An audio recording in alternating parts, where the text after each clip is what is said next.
do disses have to cross lines?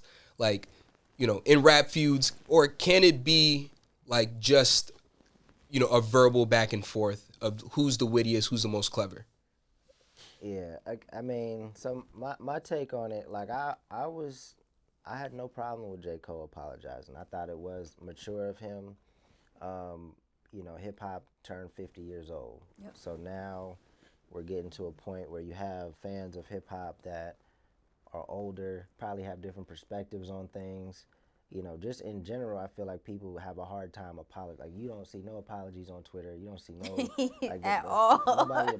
So I thought it was big because it's like we're asking these cats to do something that nobody has really ever seen before. Like, in terms of, look, we don't have a problem with each other. Matter of fact, we've been thinking about making music together. Yep.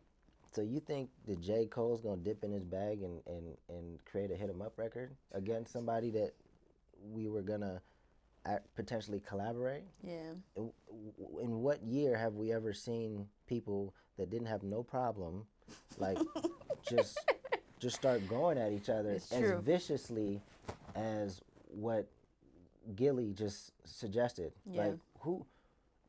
All the stuff he's talking about came from like real situations, like real drama, real beef. You can't. I just don't envision a hit 'em up record from J. Cole.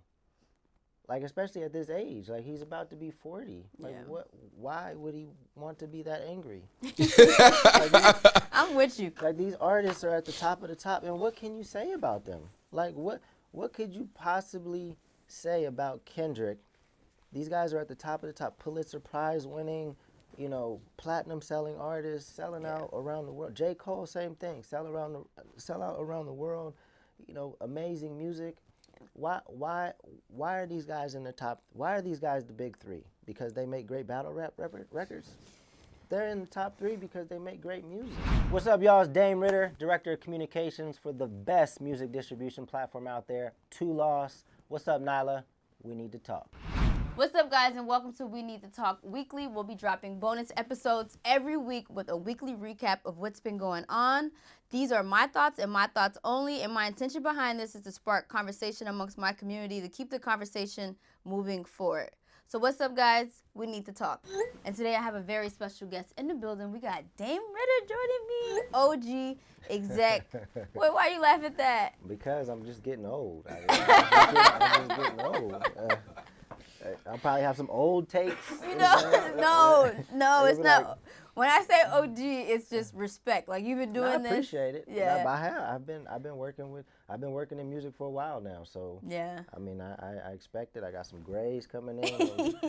I was watching a clip. We did a documentary for the label I used to run, and we shot it in 2011, 2012, and just looking at that person versus, you know, who you are now. You know, a lot less hair, you know, grays, like, you know, the skin, you know, I'm getting older. It's just what it is. So yeah. It's all good. If it makes you feel any better, I've been called an OG too. That's wild. No, I'm serious. No. When you get to know Nyla a little bit better, you'll understand why. No. She's like 80, bro. Wow. Okay. No, I mean like interns and stuff like that. People just feel like if you're knowledgeable, you know, and you've been doing it longer, then they just throw it on you. Nah, it's like getting called auntie. I got called auntie too. Auntie OG. It's like.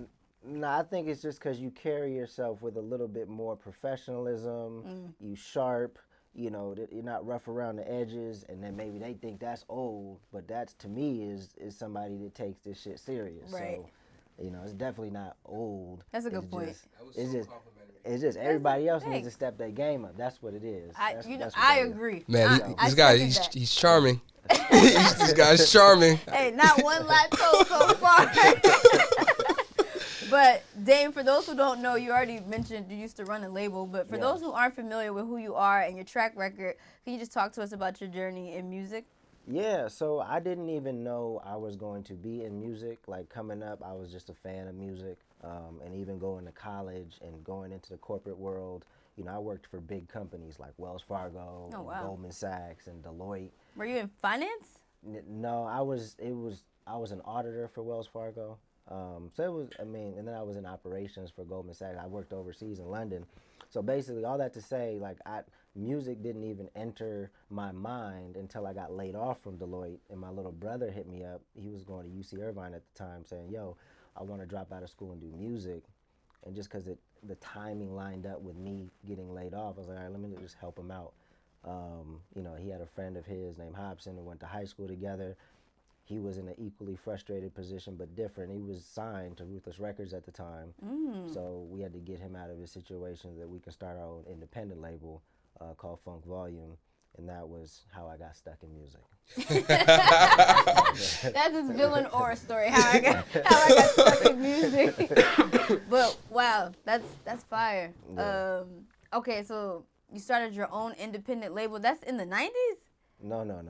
Man, You you really think he's on shit. It still existed. This was 2000. This is like 2008. It still existed? At that time, it was ran by Eazy-E's wife.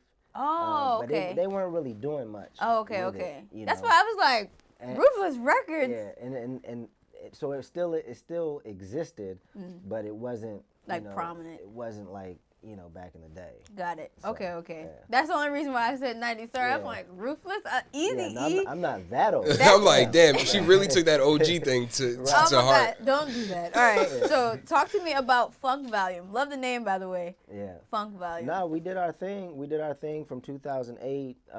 It took a few years for it to be something. I think in 2011 is probably when we hit our stride. We were independent, and we picked up Dizzy, right, and Jaron Benton.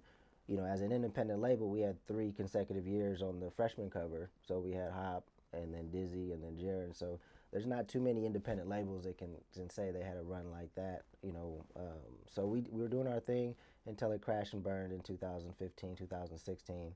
Me and Hop butted heads in the most ridiculous fashion ever. And, just kind of picked up the pieces since then.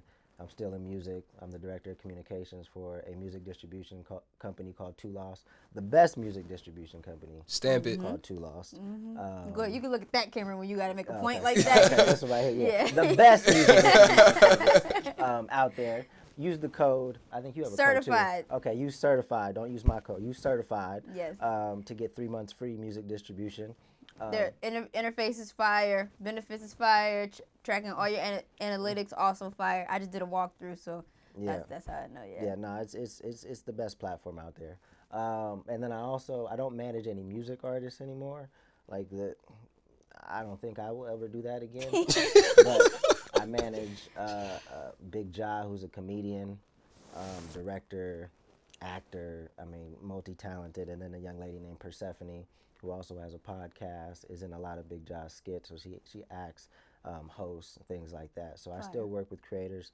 And like I said, at Two Loss, I'm introduced to new artists all the time. So I still feel like I'm in it, kind of knowing what's going on. But yeah, so that's what I'm working on now. I love that you have worn so many hats. I feel like that's just a part of being in the music industry. You don't really start off with one thing and stick to it. You kind of dabble into different things. Yeah. But I'm curious more about your experience, because you said it crashed and burned, and I feel like a lot of times when things crash and burn, it kind of leaves a bad taste in your mouth, and then you kind of don't even want to participate in it at all. Yeah. So how did you recalibrate and say, you know what, I'm gonna go this direction? Yeah, you realize once you have so much experience in something, it's kind of hard to pivot to something else. And I could go back to doing what I was doing before, consulting or something like that. But I felt like I built up so many relationships. I got so much experience, so much knowledge, kind of doing what I was doing. I still wanted to apply it and work with creators going forward, just in a different capacity. So I did start the Music Entrepreneur Club, but that wasn't really a business. That was more so, just understanding that education is important. A lot of these artists are, running through the music industry, not even learning the business that they say they want a career in. Yeah. So I thought it was important to start that. That had different phases, and even to this day, it's more of like a podcast where we're just giving game, just from our perspective, actually being on the ground doing it. Because there's a lot of stuff that you can learn in books, but there's so much stuff that's not going to be in a Donald Passman book, because if you haven't done it, then you don't know what kind of conversations to have with artists. You don't know how to manage expectations. You don't really know how to do it independently. in 2024. So I just felt like it was important to just start that platform. Now, this was in like 2016. Now there's a lot of other platforms that I respect that have great perspectives, and I try to pour into those folks and those platforms as well and amplify what they're doing, because it is possible to make a career in music these days. It's just still difficult. Yeah.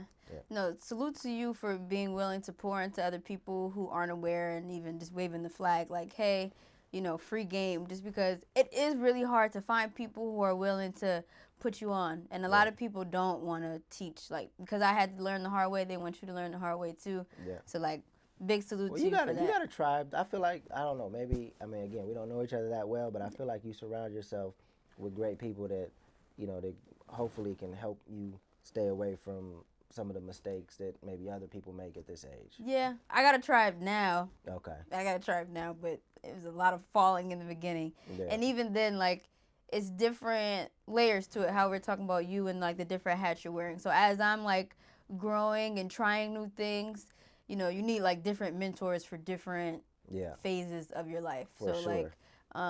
like currently, obviously, Angie Martinez was, like, my first one. She helped me just get my foot in the door, followed by Charlemagne, who really helped me, like, just navigate the media space currently and taught me how to, like, get money.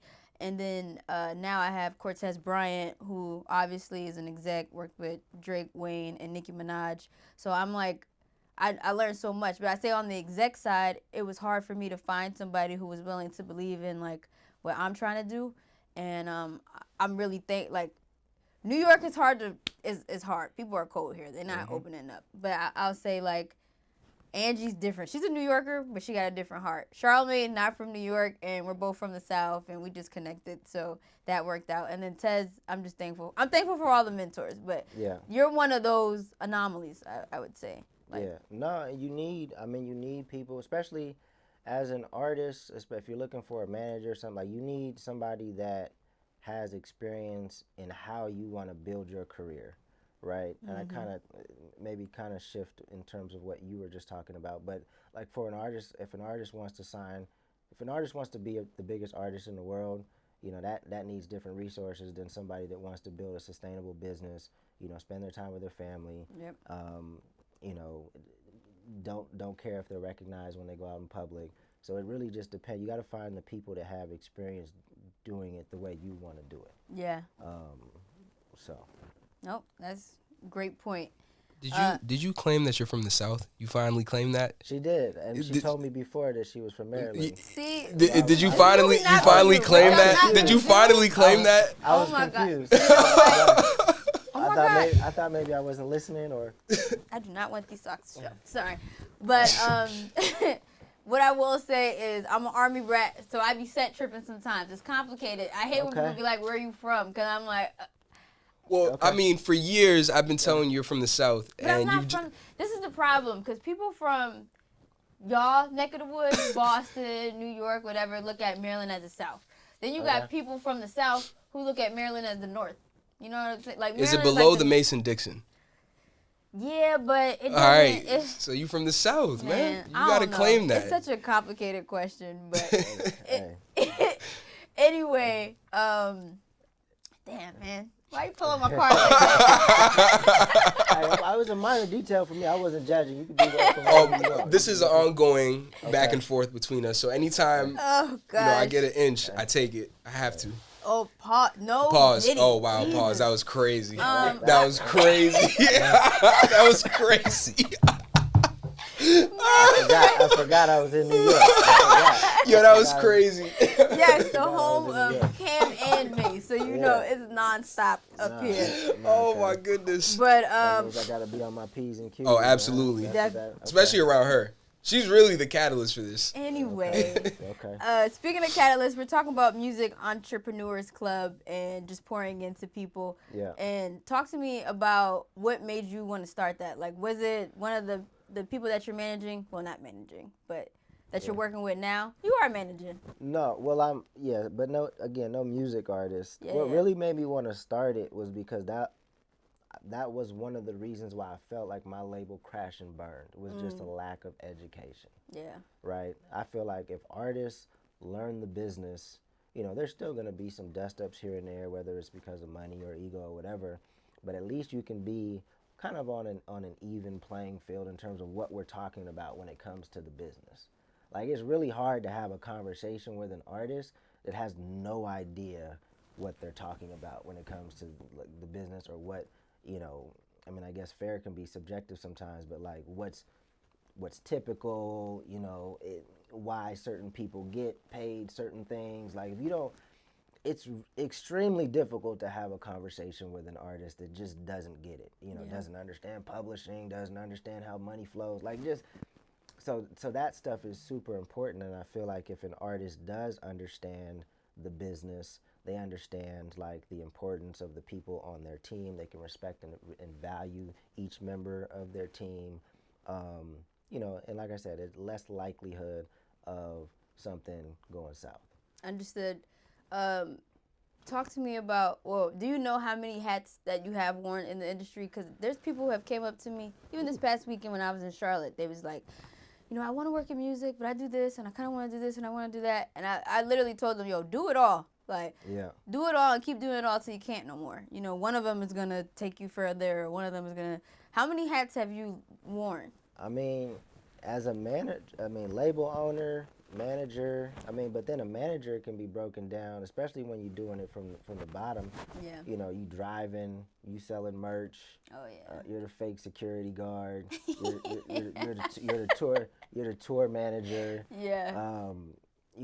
But social media manager, marketing. At first before we had a booking agent, I was booking the tour. Like, you do everything. Yeah. When you run in a label, or even as an individual artist, there's really like 5 businesses in one, right? You're making the music, there's a touring side, a publishing side, management side. Like, it's a lot. It's a lot that artists have to build in order to really be successful in this, and that's why, I just try to help as much as possible, because I've seen it, I've done it. I know what it takes to be successful, and I just don't want not having the information being the reason why, some young talent doesn't make it. So it's safe to say that's normal. Do it all. Yeah, I made a video about this recently. You should move like you will always have to do this by yourself, because you never know when you're gonna get legitimate help. Yeah. Like, somebody might offer to help, but that might not be the right person. That's probably putting the wrong person in a role is worse than having no help at all. So just move like you are never going to get help until you do come across somebody that genuinely wants to live up to the type of support that you need. And every artist needs somebody different. Yeah. Sometimes artists take on responsibilities, and they got that. They got social media. They know how to shoot videos. They know how to make beats. You just have to acquire as many skills as possible so that you can be, self-sustaining. But eventually, if you're making noise and you're starting to get some traction, you'll probably meet somebody at some point. But until then, just move like you're never going to get help. Fair enough. Yeah. Yeah. Dang. Shout out to you, Dame, for real, because you really practice what you preach, even how we even got here today. I don't know how you and Alex actually connected. I have no idea, but yeah, I kind of just reached out through JZAC, because I'd been a fan of the Music Entrepreneurs Club for like years up to that point. And to his credit, he's just always been kind of like a helping hand. Like, if I had questions, he would just answer them. So it was just like, damn, like, this guy's actually genuine. Fire. He wants to see people win. Nah, I think at this age, it's not only about recognizing like artist talent, but I feel like there are certain qualities of individuals that like really want to make it in music in general. So like young professionals, you can kind of see. So I don't respond to everybody and anybody that reaches out, but I feel like if you're starting to do the work and, I see that, you probably have a lot of potential doing it on the business side, I'll support when I can or how I can. Just don't get mad at me if I don't hit you right back, because it gets busy sometimes. Yeah. Especially as you start having more success, or you start doing things. And there's so many different ways for people to hit you up these days, like emails, DMs, texts. you know, He's like, I ain't looking at that. I just do the work. Yeah. And, you know, I think ultimately good people flock to good people. So, you know, hopefully eventually you'll be able to build your tribe. So. Yep, I agree with that. Okay, this is my last question interviewing you because this is supposed to be more debate, but I'm just curious. Okay. Have you gotten, or like, I guess what would be the best approach in reaching out to people? Because I know I be getting DMs and emails, same thing, and, you know, some people, like, flirt with me and then ask me to play their record and just be like, yo, like, look, I'm, you know, pick one. You're automatically on my shit list if you do that type of vibe. But I'm sure you get the same thing, like, people feel entitled to your knowledge or to, like, your time. Yeah. Yeah. No, I mean, I do a lot of, I mean, people that I don't respond to, just tap into what I'm doing. You know, there's a lot of stuff there's a lot of things that you can get just from the podcast or hopefully my tweets and the content that I create on Instagram. You know, networking is a skill, and, you know, you can't just be out there hitting everybody up with nothing that you have going on. There might not be no mutual interest in what you bring to the table. So sometimes you have to wait to hit somebody up. Like, there's a lot of people I have access to, but I don't just be hitting them up, or I'm not just gonna go tweet and tag them in a tweet just to let everybody else know that I know this person or do something weird. That's tacky. That's probably step number one. Just don't be weird. I know it's hard for people to not be weird. Man, you must have experienced a lot of weird people because you keep saying that.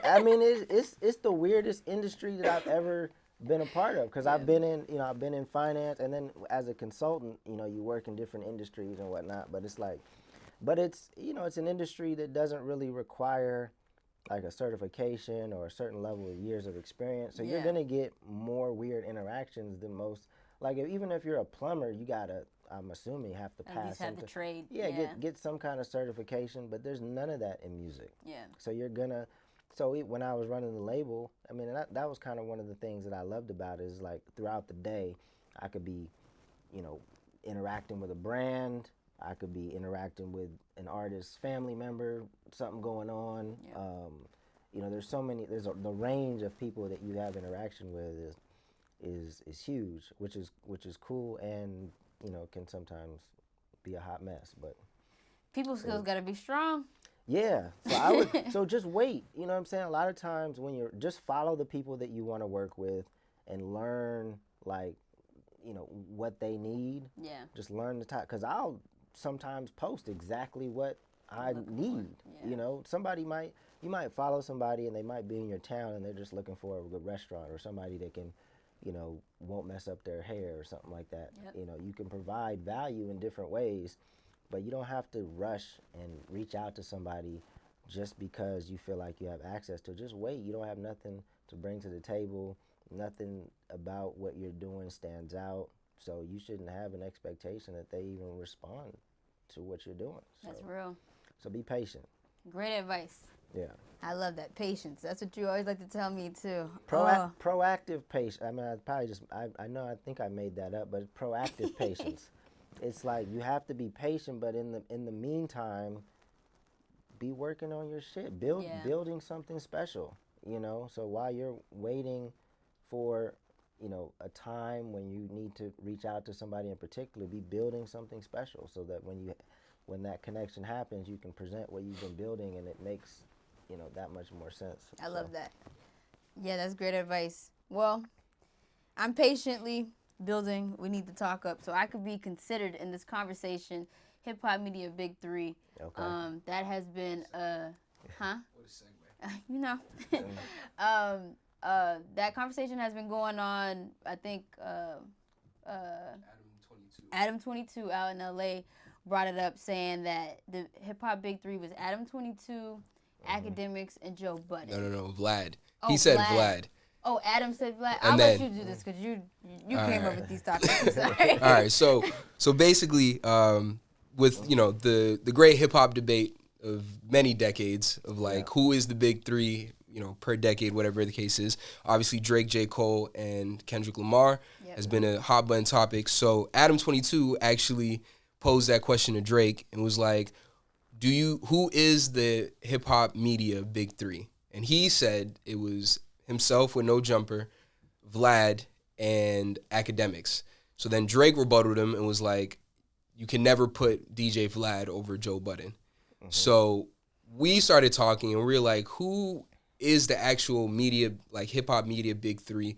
And like, I guess it's like, what do you go for in terms of like the media that you listen to, and you know, what would be your big three of media? Because like, I don't know if I would ever put those three in my media big three. Even the one that he swapped it out for. Yeah. I'm not putting Vlad in it either. Yeah. Like, I mean, maybe Joe Budden for me. Yeah, respect to Vlad for sure, credibility-wise. But he also covers such a wide range.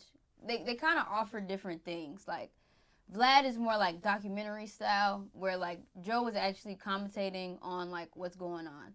But I just think it's blasphemy that nobody included Charlemagne. Maybe I'm biased, maybe I'm not. But I think it's undeniable. Like, we're talking about, you know, people were saying hip hop is dying, blah, blah, blah. It's the 50th. And then now we got Future and Metro Boomin shaking things up. And then Charlemagne's even on the project. Like, they got his voice being sampled on the album. So I feel like it's ridiculous to include a big three and not include the voices that are actually monitoring and commentating on the things that are actually happening. Like, documenting, I feel like doesn't really... I'm not going to say it doesn't count, because I do interviews too, but it's like a different... Like, the podcast episodes that drop Monday through Friday are not the same as this conversation that we're having, you know? Yeah. What do you think? I mean, I would have to put the Breakfast Club in there. Like, to me, I don't see how you omit the Breakfast Club. That makes no sense to me. It's hard for me to separate just like my personal, because I'm not really a fan of Adam 22 and what they do. I don't respect their approach to, you know, I guess you call it hip hop media. It's just a different lane, and I just think the integrity on a lot of these platforms is low. Yep. It's super low. So, you know, I don't even like being a part of a conversation like, because I don't really consider them like respectable platforms. But that's just me. I understand why people watch their stuff. Yeah. You know, they have an audience. You know, even somebody like Academics. It's wild. Like, that's why I like talking to people like you, because I feel like there's no more sways. Like, after Sway, we didn't really get anybody that just really cares about the culture, you know, knows about the culture. After Sway, that's why for a second when we were coming up, we had Team Backpack. That's why I supported Team Backpack, because they were young cats. They really, you know, cared about the culture, and that's why I respect what you're doing. But I feel like we need, instead of even having conversations around the big three of Vlad and, you know, Adam 22 and these platforms that are really just, you know, driven by money and clicks. And, man. You know, I prefer to just uplift the other platforms that, because I've kind of tapped out of hip-hop. I listen to more like Mark Lamont Hill and what he's got going on. Or there's a young lady that was recently on the Breakfast Club that has her own, Miss O'Loren. Was she the one with Eric O'Loren, yeah. Yeah, okay, yeah. She had the interview, yeah. She's got a cool little thing going with her friend. Like, I'm more so tapped into people that are talking about, like, worldly things, things that are affecting the community. Yeah. I'm not trying to hear about what, you know, Sexy Red is doing. Like, I'm showing my age. Yeah. I'm not knocking anybody that's in tune with that stuff, but, you know, I'm past all that. But big three, I would just put the Breakfast Club up there. I like Sway. I think Sway's still in there because a lot of his freestyles is still going viral. So then I guess like maybe not rebuttal's probably not the right word, but like, do you think there is journalistic platforms in hip hop today that are still, you know, that still cover it, and maybe not even like OGs like Sway or the Breakfast Club, but are there younger platforms that skew younger that do a good job of doing that? Can I chime into this? I think that it's no longer platforms, it's people. you know, like, because these bigger platforms aren't hiring the right people who are targeting, like, the now. So now it's like, you know, like Rob Markman, for example, super passionate, definitely, like, does his research, states the facts. He works at Genius, but it's not like Genius is propping him up to be the figurine and, like, take his lead on, you know what I'm saying? Because he has his finger on the pulse, but he has to do his through, like, Twitter.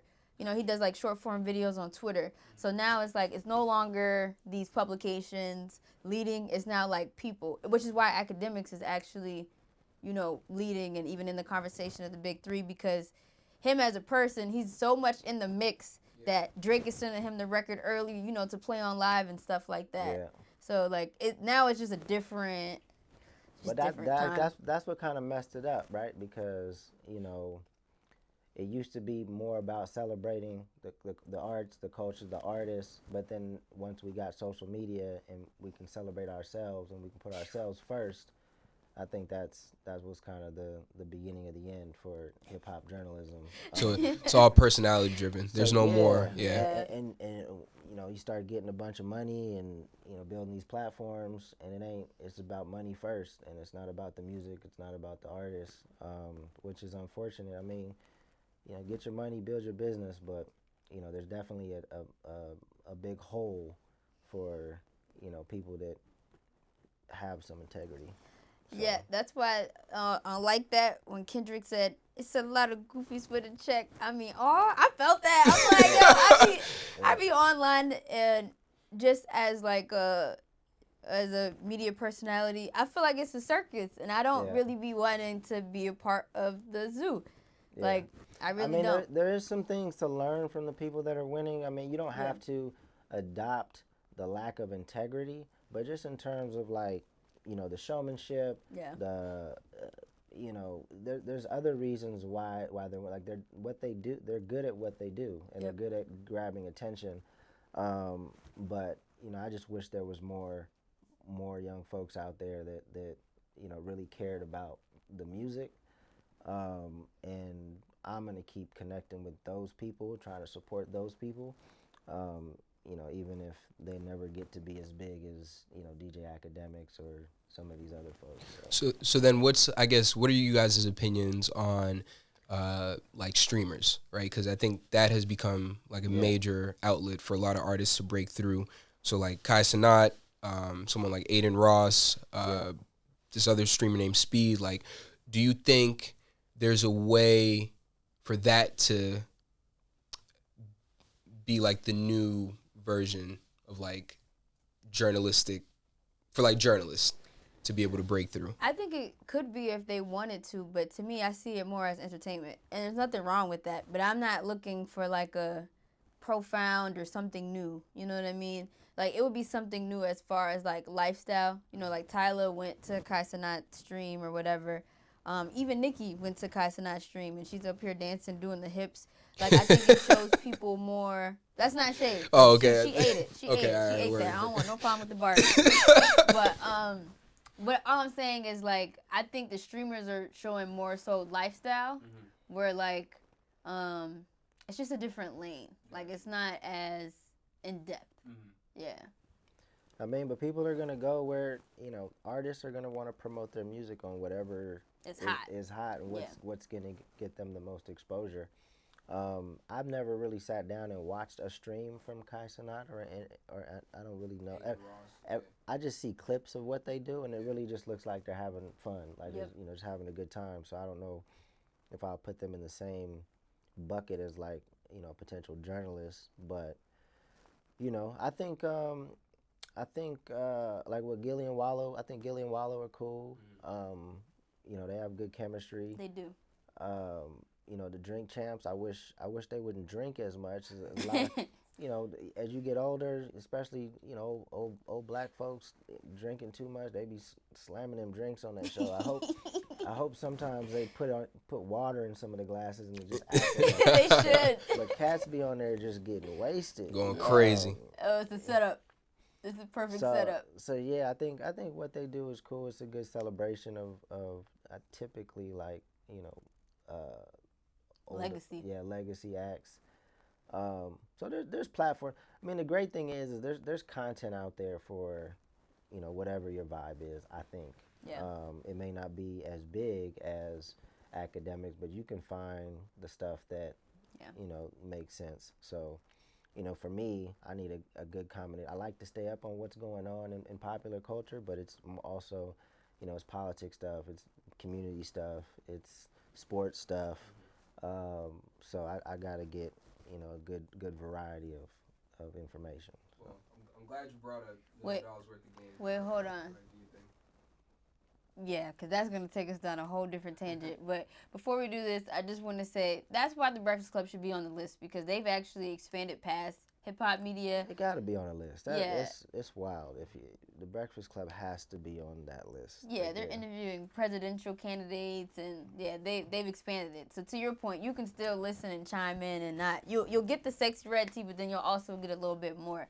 But I just want to say, for me, I think, I want to highlight Angie just because she's a woman in this space and she's been able to rebrand herself and keep up with the times, especially with her podcast in real life right now. And then I want to pick a media big three. Well, I do. So just a non-bias. Yeah. I mean, but you have to, anytime you do this, because I feel like anytime you have debates about, big threes or who's the best, like you have to, so that you're on the same page, you have to set the parameters of what we're talking about. Because we can, because That's true. you could just be like, okay, who gets the most reach? And that's the top three of who gets the most reach. Right? And that would be a very just factual conversation. It'd be, okay, are we going based on views or? So I guess the parameters that I would set, and I think because of the space we're in with hip hop, like impact. Okay.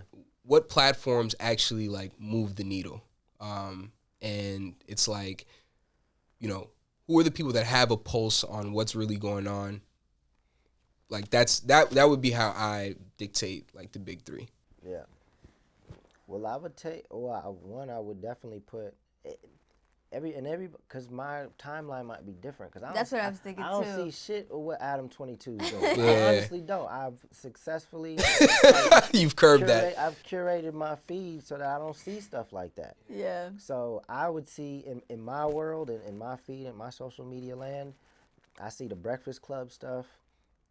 I would probably see Joe Budden stuff, even though I don't really follow the podcast like that. I would see Joe Budden stuff, and then probably Gillian Wallow. In terms of my world. Yeah. I would say for me, and Alex, you know this, I don't pay attention to hip-hop media, actually, ironically. I work in hip-hop media, but I really was drawn to it for music, so I usually just pay attention to music. And I also don't I feel like everybody kind of repeats narratives. Mm-hmm. Another reason why I don't pay attention to hip-hop media or Twitter. I hate Twitter. But but I would say for me, just from because I don't follow academics, I definitely don't follow Adam 22, nor does that stuff come my way. Mm-hmm. But the things that do end up coming my way, obviously Breakfast Club, Joe Budden, and I would have to say academics. And, some of these people that I just named, I'm not fans of everything that they do, but when it comes to just culture, impacts, and relevance, it's happening. Yeah. Academics is getting the records early. Joe Budden is being featured in records. Charlamagne the God's being featured in records, you know what I'm saying? Breakfast Club is still having their pulse, not only in hip-hop culture, but just in American culture at this point. I think that's a more fair list. And this is no slight to Vlad, because I think what Vlad has built is dope and incredible and absolutely necessary. But I don't, honestly, I'm just now seeing what Vlad even looks like. You know what I mean? To even have you considered a part of that conversation. So I would edit just to try to be non-biased about it. You got to put academics in there. Yeah. So I'm gonna take out Gillian Wallow. No, keep them. I think that Gillian Wallow are. I mean, they're doing their thing. They're doing their thing. If we're talking impact, on today's music, I mean, there's no question what academics has built is huge. And as annoying as his voice is, he's figured it out, man. He moves the needle for sure. So. Yeah. All right, fair enough. Well, I wish you would have kept Gilly and Wallow in there, just because Gilly actually has some really interesting comments to make about the ongoing rap feud between everyone. And, you know, his stance is that because the diss records aren't disrespectful from, like, you know, what Kendrick put out, what J. Cole put out, and even Drake's response, he doesn't look at this as a real, like, this is rap beef. Right. And I think you're actually probably a perfect person to speak to this, just because you know, you're older than us, obviously. When you grew up, I'm sure, you know, the rap beefs that you've probably witnessed were a little bit more intense than what we deal with. So I guess, like... Let's play the clip. All right, fair. I mean, it's a long clip. I know, I just did it for audio-wise, so I can insert it. Right now. I'm seeing some people say, wow, so mature of J. Cole. I'm seeing so mature. It was... Jay is my guy. Great dude. Respect. It was a total move, bro. First of all, let's just be honest, bro. That's not no diss record. The Big Three. It's just Big Me. If that's a diss record, that's corny. I'm just being the last time I checked, diss records went like this. First off, give the click you claim. West Side, when we ride, come equipped with game. So, so like, do disses have to cross lines? Like, you know, in rap feuds, or can it be like just, you know, a verbal back and forth of who's the wittiest, who's the most clever? Yeah, I mean, so my take on it, like, I had no problem with J. Cole apologizing. I thought it was mature of him. You know, hip-hop turned 50 years old. Yep. So now we're getting to a point where you have fans of hip-hop that are older, probably have different perspectives on things. You know, just in general, I feel like people have a hard time apologizing. Like, you don't see no apologies on Twitter. You don't see no... like, at all. Nobody, so I thought it was big, because it's like we're asking these cats to do something that nobody has really ever seen before. Like, in terms of, look, we don't have a problem with each other. Matter of fact, we've been thinking about making music together. Yeah. So you think that J. Cole's gonna dip in his bag and create a hit 'em up record against somebody that we were gonna potentially collaborate? Yeah. In what year have we ever seen people that didn't have no problem, like, just start going at each other as viciously as what Gilly just suggested? Yeah. Like, who? All the stuff he's talking about came from, like, real situations, like real drama, real beef. You can't. I just don't envision a hit 'em up record from J. Cole, like, especially at this age. Like, he's about to be 40. Like, what? Why would he want to be that angry? Like, I'm with you. Like, these artists are at the top of the top, and what can you say about them? Like, what could you possibly say about Kendrick? These guys are at the top of the top, Pulitzer Prize winning, you know, platinum selling artists, selling out around the world. J. Cole, same thing, sell out around the world. You know, amazing music. Why are these guys in the top? Why are these guys the Big Three? Because they make great battle rap records? They're in the top 3 because they make great music. Yeah. Yeah, but I think the maybe with Cole, I think the issue that people take is, you know, for the last 3 years, like, everything has been braggadocious about how I am just the best pen in the game. And I can, you know, you put whoever in front of me and I'm going to show you. So, and then for Kendrick to finally come out and be like, you know, like, the Big Three that you guys talk about, it's really, I'm the one that you should have your eye on. I think that was the disappointment, was like, here it is, like, kind of served up for you. Maybe not, like, from a disrespectful standpoint, but from the competitiveness of, like, you know, Steph and LeBron go at it in the finals and they can be friends afterwards. It's like, I think that's what we were kind of envisioning, as opposed to, like, real drama. But what's the equivalent to what you are expecting? Like, what? Name 2 artists in the past that's the equivalent of what you're expecting that has ever happened. Mm-hmm. Fair enough, but I think that's why we were hoping that it could be something, because it was like, we know this isn't real. This is literally just sport now. and maybe I'm not tapped into J. Cole's lyrics like that, but is he saying, like, in his songs, is he saying if you put any MC in front of me? He's saying he the best out. He is saying he the best But out. that doesn't mean... No. Like, he is saying you put anyone in front of me, and I'm... Which, I mean, I'm not mad at that. He's still my favorite, you know? I think, I agree with you in the sense of, because of how hip-hop beats have traditionally went, I didn't expect it to go this way. So, because he did apologize, it's like, well, what is this? This isn't what I signed up for. You know, I'm thinking I'm coming to see Steph and LeBron, and then it end up, you know, Steph's like, nah, I'm redshirted.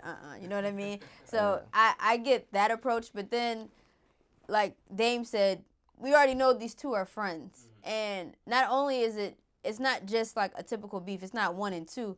It's 1, 2, and 3. You know what I'm saying? So it looks like Cole sided with Drake. Like, just the optics, they look a bit nuts. You know what I'm saying? Like, all right, we know you're friends with Kendrick, but then you're on a record with Drake, and then we know Drake and Kendrick hate each other.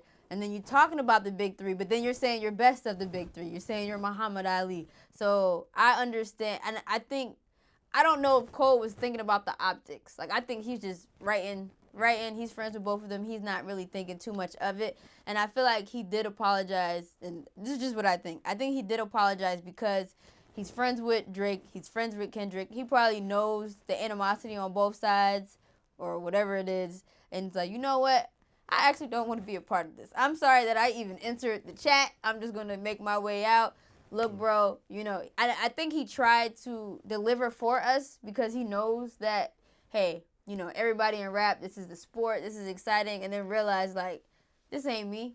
And you know what? I don't got to do something that's not me just to please you niggas. You know what I mean? And I really think that's what happened, and now he's like, I'm out. So then, like, I guess for elder statesmen in hip-hop then, right? Because I think a lot of the backlash, too, that's been coming out has been with people like Styles P, for instance. Like, he came out and he was like, you know, I'm really conflicted because as an adult and a grown man, I love the fact that he apologized and recognized that, you know, this isn't him. But then, like, because I'm a rapper and because I'm an MC, like, I wanted to see that. And then, like, Jadakiss even went up on, like, the Stephen A. Smith show and was talking about, like, how he wanted J. Cole to go at him. 50 Cent, you know, the king of all beefs, 50 Cent, has come. So, like, is it on maybe, like, elder statesmen in hip-hop to be better guides and just be like... I mean, I think there's different pockets. I you know, if whatever J. Cole decided to do, you know, I think makes sense. I think there's pockets of hip hop that, you know, where you have back and forth. You know, there's people that got into hip hop to just make party records. You know, 2 Live Crew. You know, Right. You know what I'm saying? There's different pockets of hip hop. So to me, and this is just for me as a fan of J. Cole, I didn't become a fan because, you know, he could battle somebody. I was a fan because of the records that he made, Love Yours, and, you know, just that's not why I became a fan. So I get it if some people are disappointed, you know, and maybe it would have been fun to see him go back and forth. But again, we've never seen that ever, and I've never seen it. You know, somebody dip in their bag and do a hit 'em up for somebody that they're cool with. Yep. That would be weird. That's well said. Yeah, no, good point. So yeah, I don't think it's gonna have.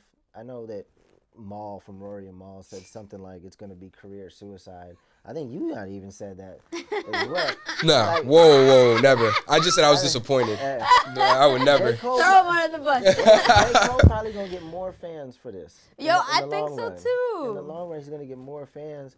You know, he's 40 years old. Yeah. You know, he don't. It just I think he made a mistake by putting that record out there. It was a pretty lackluster record. I was like, you know, somebody should have stopped him from uploading that. But, you know, rappers, they just be talking shit all the time. We don't hold everybody to every single word that they say. Yeah. Well, you shouldn't.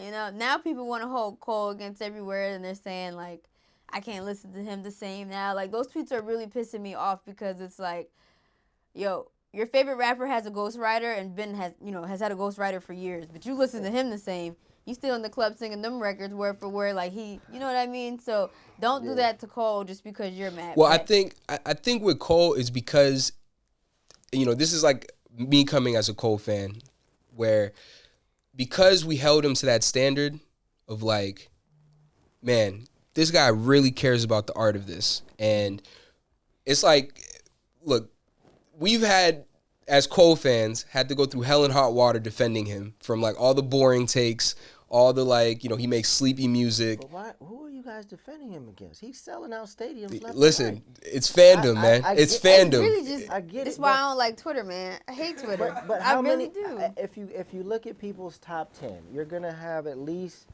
there's gonna be artists in everybody's top 10 that never battled anybody, right? Yeah. Well, that we know of. I mean, they might have battled somebody on the block or whatever. Who has Andre 3000 battled? And he might have battled somebody, but he don't have a. Yeah, nobody that I know. But we don't have a record from him that maybe coming up. He did. I'm sure he battled somebody at some point, but like, he's in not everybody. like this. He's in everybody's top 5. Yeah. But I think the difference is, like, I don't know any Andre 3000 records where he's came out and claimed that he's the best. Or, like, literally called himself Muhammad But Ali why of the does- rap. The best of what, though? The best at me telling you how many different ways I'm going to fake kill you? or the best at creating the best music? Like, what is it the best of? I just want to get this off because you said this earlier. The tweet that I tweeted the day after Dreamville Fest was, I don't love rap for the ego. That was never the appeal to me. The real appeal for me is storytelling. I gravitate towards music that inspires me or gives me something to admire. That being said, after sleeping on it, I respect Cole's decision to live his truth despite what people may say. Still looking forward to the fall off because that line, reasonable doubt comparison, got me anxious. I'm curious. But hold on, to the point about the drill records and the best at trying to kill somebody, I feel like if you guys are really, like, if hip-hop fans are that hungry for a diss record, go listen to drill music. There's literally kids right now, on their ops tombstones, doing all types of wild things. It exists. You don't got to put this on people who are storytelling or doing braggadocious raps. But, all right, I think there's, like, a slight discrepancy there in the sense that, like, those, I think people know that is too real. Like, it's like the drill stuff, like what's going on in Chicago, what happens in the Bronx, Florida. Like, I think there's like enough discernment to know, like, these are real beefs that are taking people's lives. People are going to jail behind that. Where, like, literally, this Kendrick, J. Cole, whatever, like, it just felt like sport. No, Drake and Kendrick is real. I don't know. You know what I'm saying? I don't know. So let them go. I mean, so let them go. If something that they have, I know they've been jabbing at each other for a long time. So hopefully people can get their popcorn out, and that, fulfills their desire to see, two heavyweights go at it. Yeah. And again, if that's what you enjoy, then I respect that. That's not what I look for in music, and I don't think disc records have ever really gotten me excited. That's not why I listen to music, and I'm not knocking anybody in which that is why you listen to music or you enjoy it. I mean, people like WWE, people like all kind of things. That's cool. Yeah. There's just different pockets, and it's dope that hip hop is finally maturing to a point where there's just different lanes and different perspectives. And I like that people have applauded J. Cole for the stance that he took, and I don't see nothing wrong with it. So. Yeah, I'm not a fan of war just in my everyday life, but then also, watching it. But I will say when, like that did drop, Alex over here wake me out of my sleep. Hey, you gotta listen to this. I'm like, okay. And when I did listen, though I'm not a fan of war, I was entertained. You know what I'm saying? Because Kendrick's delivery, because, Kendrick can be super nuancey and, like, hit you with double entendres, but he really gave it to you straight. Like, he fed it nice and straight to you. Like, each bar, motherfuck the big three. Nigga, it's just big me. Nigga bum. Like, ooh. And then the nigga bum gave it, like, a moment to breathe where you lived with the previous line.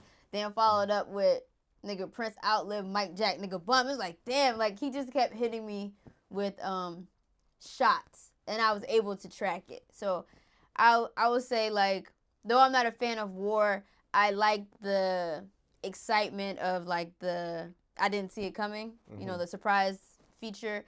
and like I didn't even know, Drake and Future were beefing. I already knew Kendrick and Drake had their whole thing with rap, but I guess I'm saying all this to say I'm not a fan of war, but I am entertained by those who do like it. Yeah. Like, but that don't mean I gotta participate. Yeah. No, it's cool. I'm just not gonna take you out of like top rappers of all time because you don't make battle rap. Oh my God! So when Academics was like, J. Cole was no longer in the big three, like you've been removed. Now it's Drake, Kendrick, and Future. Like that was the most disrespectful shit I've ever seen. Are you kidding me? To be honest, it a Fantastic Four. To be honest, I think the worst thing about all of this in J. Cole's for J. Cole is that he just left himself open to be a punching bag now. Because that's like, again, the maturity aspect of like, just being able to say sorry to a friend, like, is really commendable. But because I think in the climate that we're in, especially with all the different people that have opinions on the matter, it's like, we even have rappers like Simba. Like, literally within a week of the apology, he's already dropped a record. And that's going to be, you know what I mean? And that's why it sucks, because it's like, man, it feels like he's being diminished to this apology. But you know what? This isn't the first time he apologized. He apologized to Nas. He been doing this. But what will prove my point, I think, is when he drops his album. Mm-hmm. His album is gonna go crazy, and it's probably even more interest now in hearing what he has to say on the fall off. Mm-hmm. So it's gonna go crazy. And I like Simba too. I thought that was pretty whack of him, because just to try to capitalize in a moment like that. That's no disrespect, but that's not your league, big dog. Like, punching up. That's what I said too. That's not. You're sitting at like 200,000 monthly listeners. Like, spar with somebody in your league. Like, I said that too. That's but why trying to remove him from the big three is crazy, because at the end of the day, this is his second time apologizing. Let it be known, but he's still a Titan. Like, for sure. So, HG Vendope also did one. There's a few rappers who are like coming for Cole, and I'm just like, do that with your class. There's a bunch of y'all could go at it. But this is grown folk business right now, you know what I'm saying? So I don't really like that either. Yeah. That's been interesting to see. I'm not gonna lie. I'm like, wow. Like, but J. Cole ain't tripping about Simba or anybody else dropping a diss track. Like, I think he's in a place where he's comfortable. Like, so. But Cole be embracing all the new rappers. He invites them to the Revenge of the Dreamers. Well, yeah. You know how they do those sessions and stuff like that. Yep. So I feel like, I don't know. If that's like me coming at you, Dame. Like, why would I come at somebody where I can actually learn from? Don't bite the hands that feed you. Yeah. I would let those Titans do what they're gonna do. Anybody else, you haven't really earned the stripes to step into the ring with those guys. So, it's unfortunate. Yeah, there was actually an interesting article in the Huffington Post. They talked about this, about how like hip hop has a maturity issue of like, how can everyone kind of look at this as like a terrible moment for hip hop when like this guy literally, was just aware enough to apologize. And like, though the article kind of ended up going off on a tangent about like, this speaks about toxic masculinity in hip hop and how like it shows like the homophobia and how like being a soft man, like whatever is, makes you less of a man. I guess the question I have for you guys is like, do you feel that there is like this toxic like layer that we just can't break through as like a culture in hip hop, or like are we progressing? Like, do you think with this? Culturally and musically, I would say yes, there is a toxic layer. But I don't think toxic masculinity really has anything to do with homosexuality in hip hop. I think it's two different arguments, because toxic masculinity, or if it does, have something to do with homosexuality, I think it's neglecting the fact of what it does to women as well. So that's my only tidbit with that article. Like I think the headline and then what it wrote about was kind of like veering into a completely different direction where this is not what this is about. It's about hip hop culture and the people that are in it. But in regards to it being toxic, I think that's what Kendrick's last project was about. Mr. Morale and the Big Steppers. Like he talks about toxic relationships, but he's been doing that since Section 80 days. But he talks about toxic relationships. He talks about his aunt changing sexes. He talks about different things that culturally we're not used to. And I think because hip hop comes from, urban communities, broken communities, like toxic is all we know. So that's why Cole apologizing, like you said, we're 50 years in now. We're seeing different generations. So I think we're supposed to progress. I think J. Cole doing this is a sign of progression, but because, it's almost like, love you, Dad, but like, trying to get my dad to go to therapy would be like pulling teeth. Like he don't want to go to therapy. He's a hood nigga. He don't want nothing to do with that. And I get it. You come from the crack era. You lived a different life. So it's not for you. But it doesn't mean the next generation can't live a different, live a healthier lifestyle. Yeah. I mean, I just think that it is dope that, well, yeah, there is still a problem with homophobia and toxic masculinity in hip hop, but I think we have so many different voices. I mean, all voices may not be amplified, but I think we have a lot more diversity in music, and I think it's a great thing. I think the Cole situation started conversations that haven't had. Yep. And I think these conversations are healthy in terms of taking music to the next level or taking hip hop, to the next phase. So, I think different artists are going to see this and may feel comfortable creating something that they really wanted to create that maybe wouldn't have otherwise. So at the end of the day, I think this is positive. And just me personally, where I'm at in my life, I'm 43, so I'm closer to J. Cole's age. I have no problem, with an apology. I think more people need to apology. It actually, you feel better when you apologize. Yeah. Not knowing you wrong and keeping that in, like that's got to eat at you. Yeah. Get that weight off yourself. So, shout out to J. Cole. But I think at the end of the day, it's going to be a net positive, even for him. Just wait. Is there a date for the fallout? When is the fallout? Shit, we've been waiting for 3 years so far. Yeah, Oh, really? yeah. So yeah, I mean, I'm looking forward to seeing I'm looking forward to listening to the music and just seeing what the reaction is, because I think a lot of people's takes are wrong in terms of what the impact's going to be. Yeah, I'm with you on that one. It's interesting. It's interesting how many different like topics this like feud has sparked. Because even like the AI. I don't know if you've seen it, but me and Nyla were talking about it. Like someone released a AI diss response for Kendrick to Drake. Yeah. I think his name was Sin the Rapper. And like that's me and Nyla have been talking about like, wow, what is that gonna do for hip hop now? Like, is this something that like AI it can be an enhancer for the space, or like is this gonna be a detractor where like we're kind of like we're losing the art now? Like what does that like say to you guys? Yeah, I mean, for me, anytime there's a new tool gets introduced, I think artists should embrace it and figure out how to use it to their advantage. Of course, the word of the day is weirdo. Weirdos are gonna take it and do some weird things with it. But especially in this day and age where the requirement is that you have to, keep up with the output and create more than put out more music than artists in the past have had to put out music. So how could you use AI to enhance like your music and your messaging, your storytelling? That's how I would be looking at it, as a positive thing. How can you just use it as an additional tool in your tool belt? Just like auto-tune, right? Auto-tune helped people be more creative, do different things, experiment in different ways.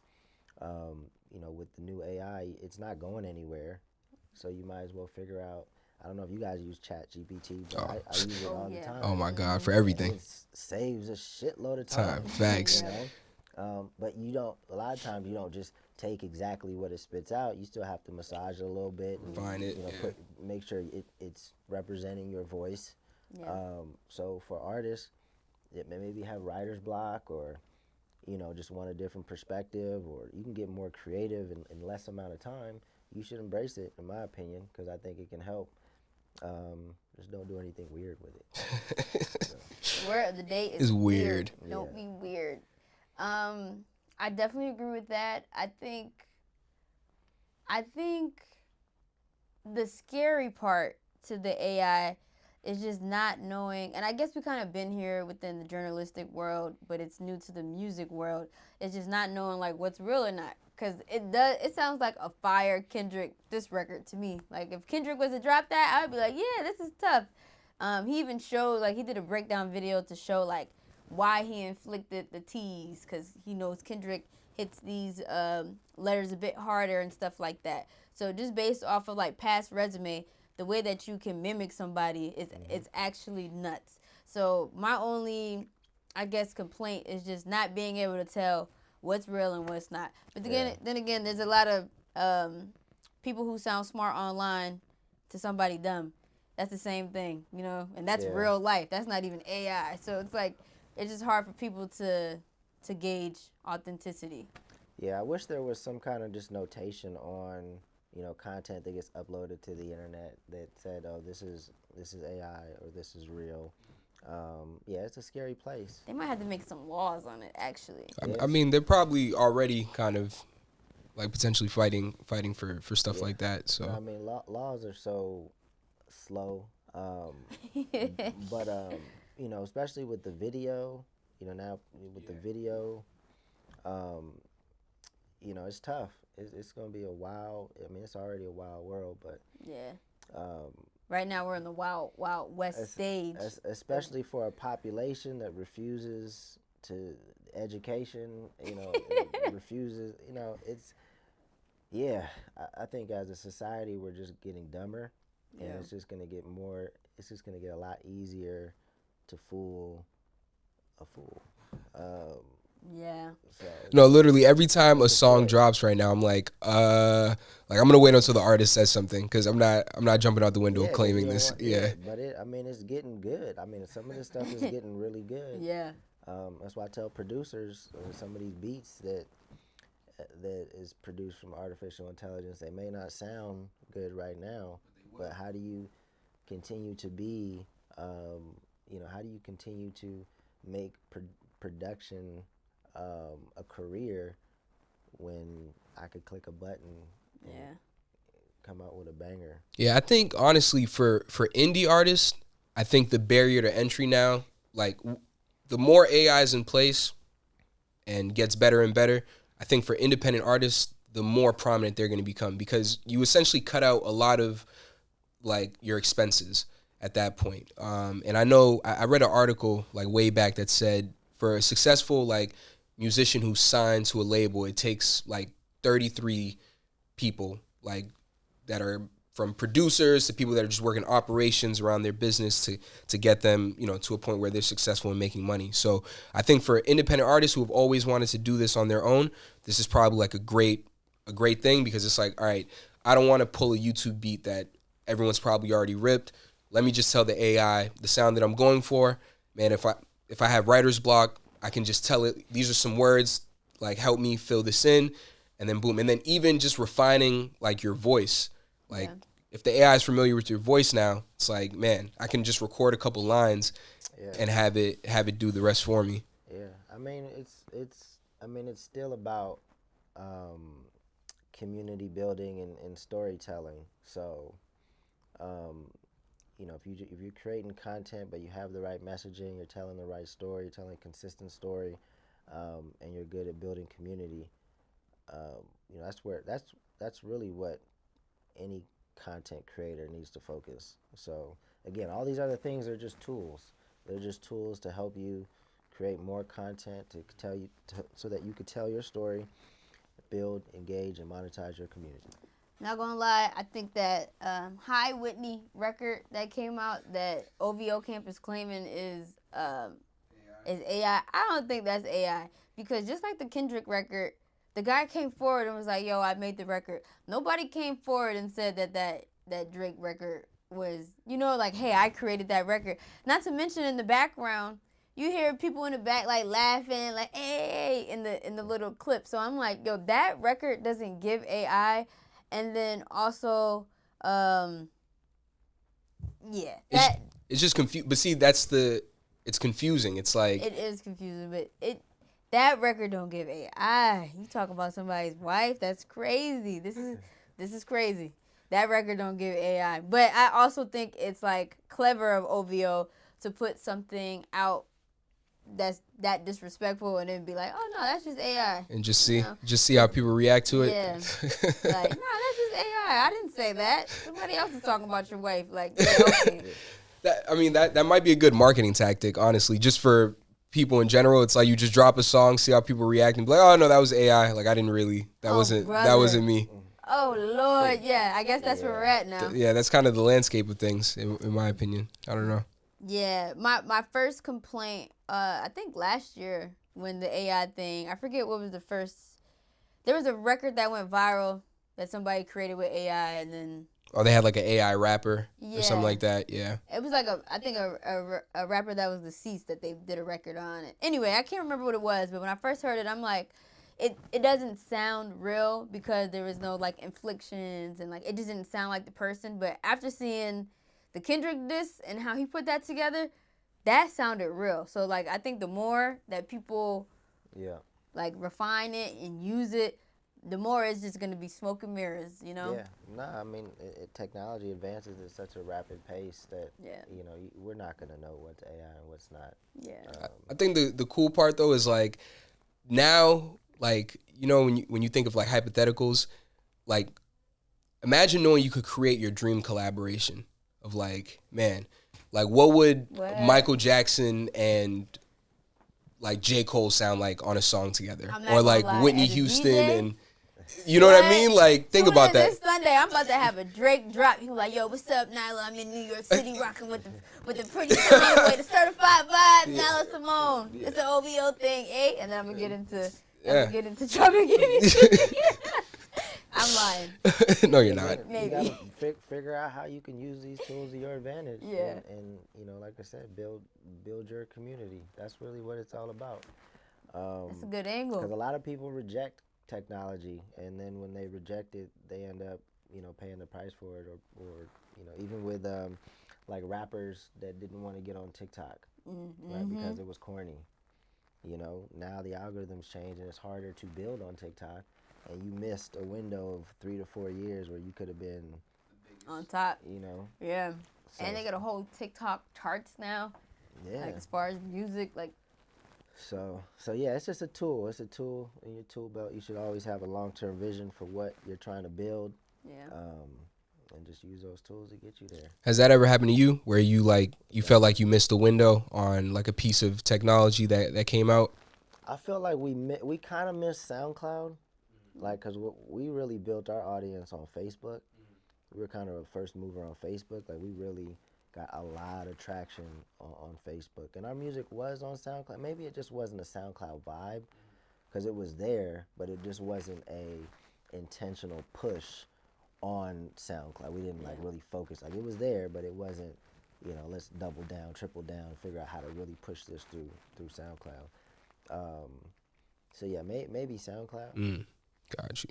So like, after that moment, do you feel like you were like, this is never gonna happen again? Like, whatever tool drops, I'm gonna at least have my pulse on it. Yeah, I mean, I always tell creators, like, if there's another platform that you even think is gonna be relevant, make sure you at least get your real estate, get your handle or whatnot.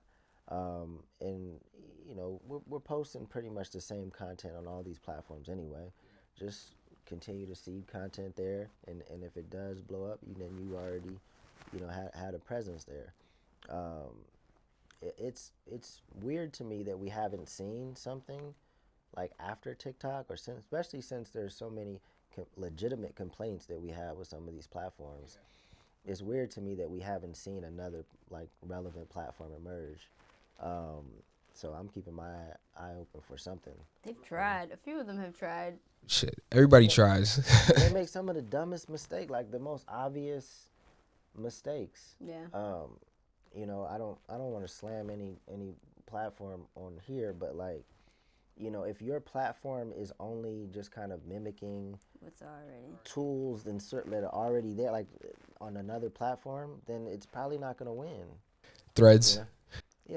I mean, I like Threads though. I do. But Threads has a built-in audience Already, so it's easy to migrate that so over. Yeah. That's not who I was thinking about, but You don't like that because Alex loves Twitter. Oh That's why man, he's Twitter's. on Threads. I love Twitter because it's like the global town hall, right? So it's like, yeah, of course, like there's information on there that's just stupid. Not everybody should be talking, but just the fact that you can, if you curate your timeline well enough, you can actually get something useful out of it. So that's why I love, Twitter, well, X now. But I know, Elon's Twitter is.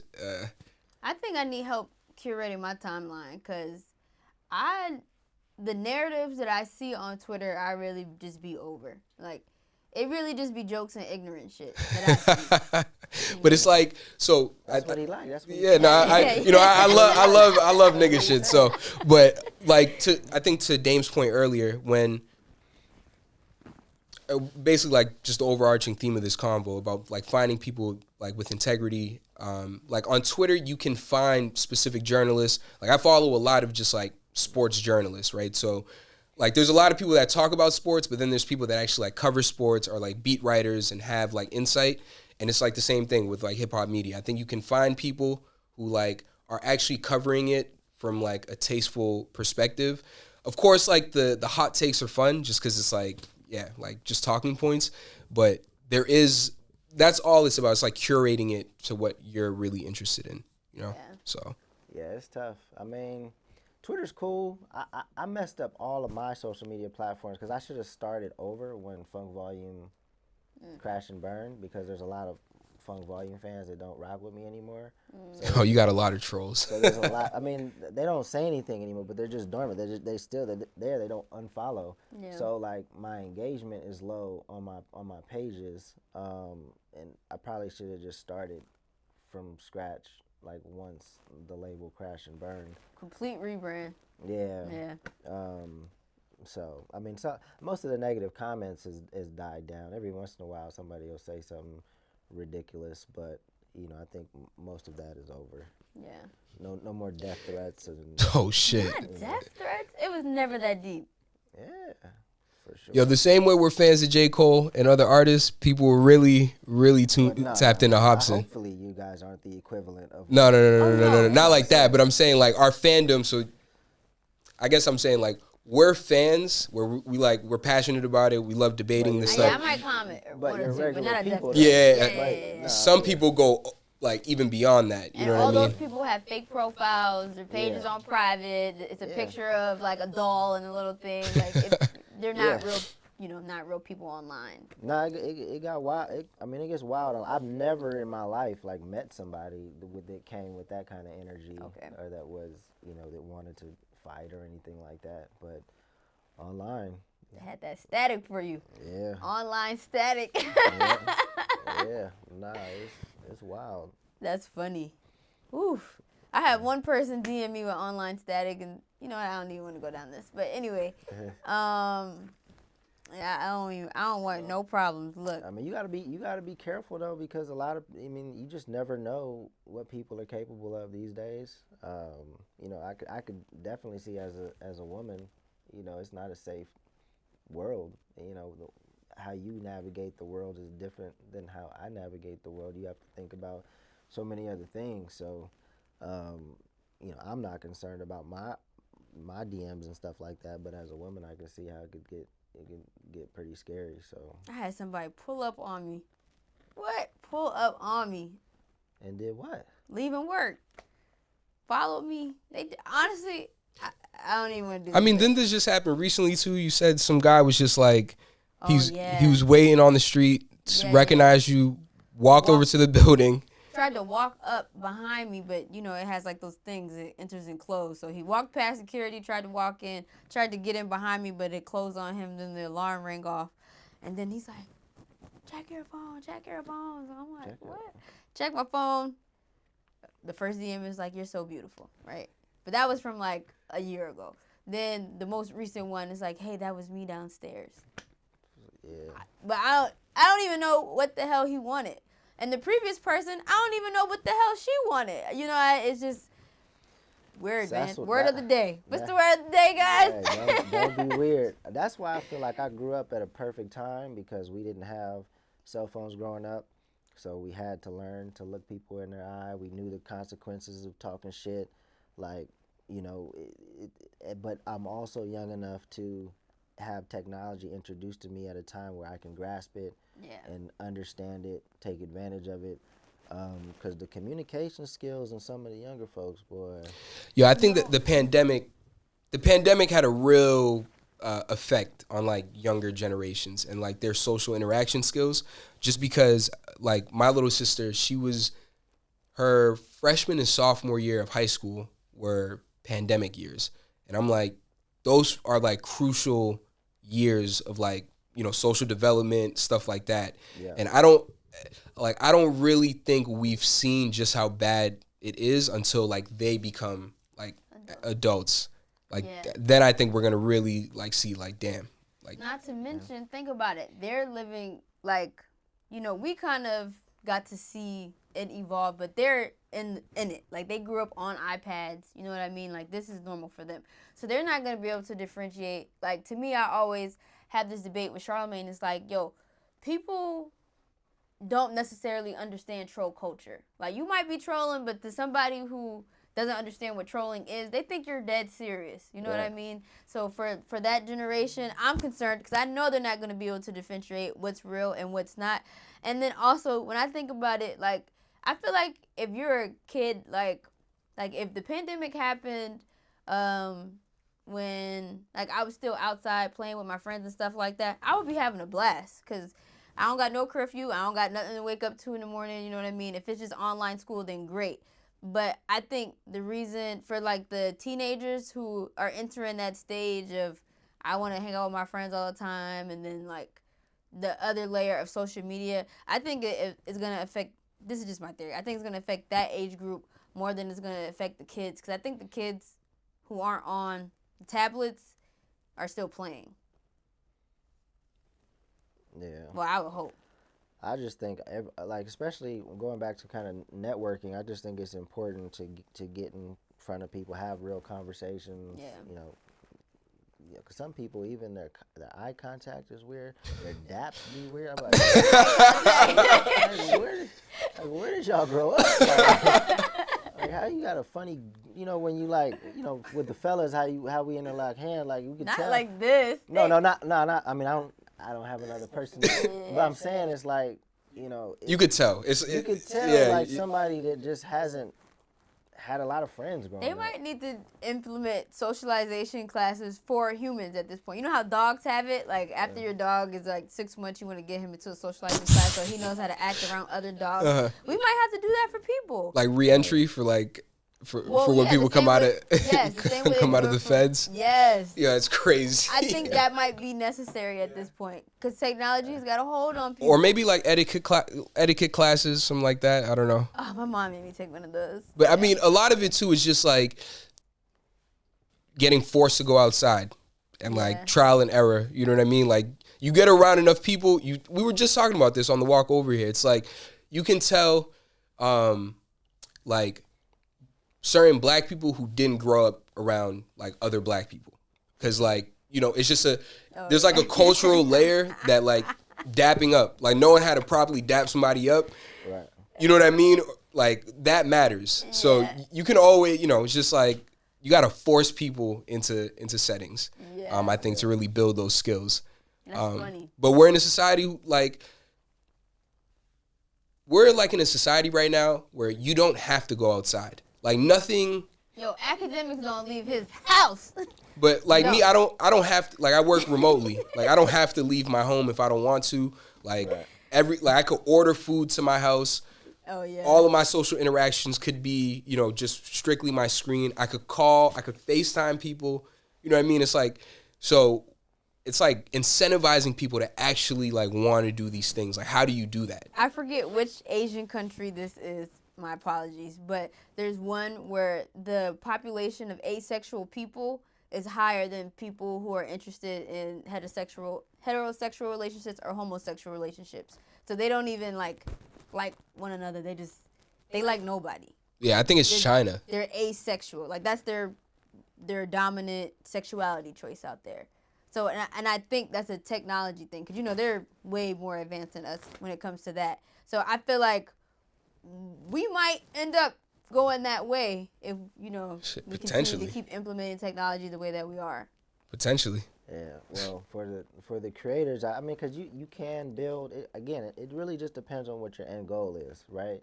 Like most creators that I know, artists that I know, it is important for you to develop like some people skills. It's important for people to get to know you, get to like you. So please get out of the house, interact with people. Mm-hmm. It's important. It's so important.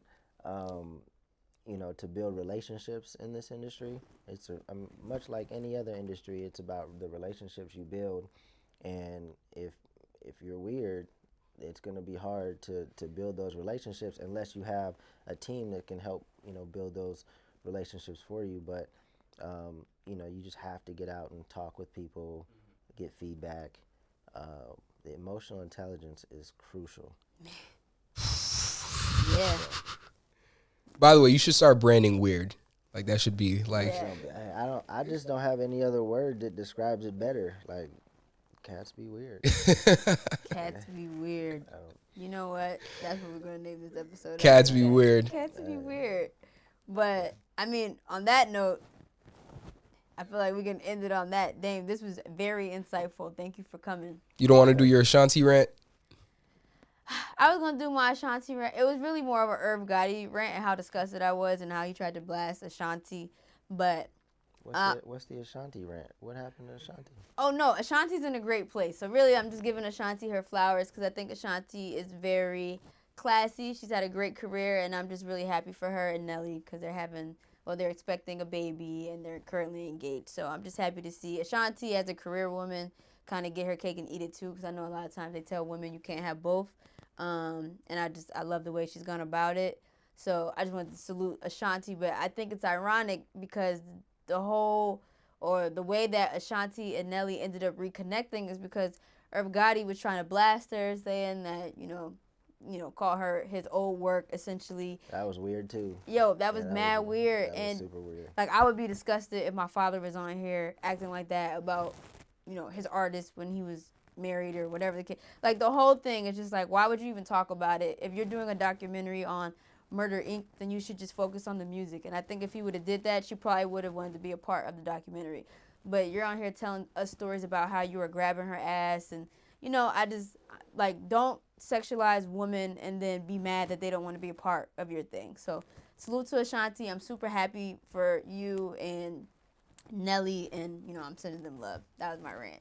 That's not even really, I wouldn't even call that a rant. That's just, I think it's, I think it's great that, as you get older, I'm just had my second anniversary. I've been married for a couple of years now.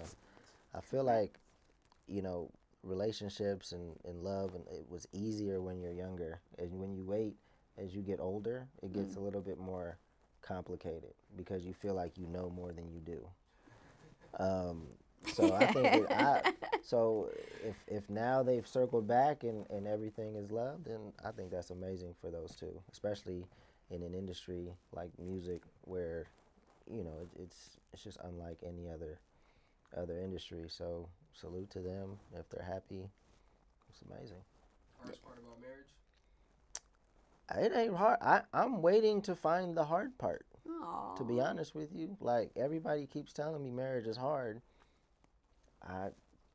It ain't been hard yet, So I'm waiting. Maybe eventually, we're trying to have a child. That's been hard, but I don't, other than that has nothing to do with her and our relationship, So look forward to the hard part. If it's hard, I feel like you didn't get in it with the right person. So True enough. Maybe I'll end up eating my words, but I don't think so. I don't wish that on you. Sending you love as well. That's great. Appreciate it. Shout out to you. And shout out to you guys for listening. Make sure you guys tune in to We Need to Talk every Saturday. We're going to do these deep dives. And again, Monday and Thursdays we drop new interviews from some of your favorite artists, influencers, and actors. Thank you guys for joining me. Remember the word of the day, the phrase, don't be weird. Don't be weird. Take that note as you enter the next week. Until next time, guys, talk soon. Peace.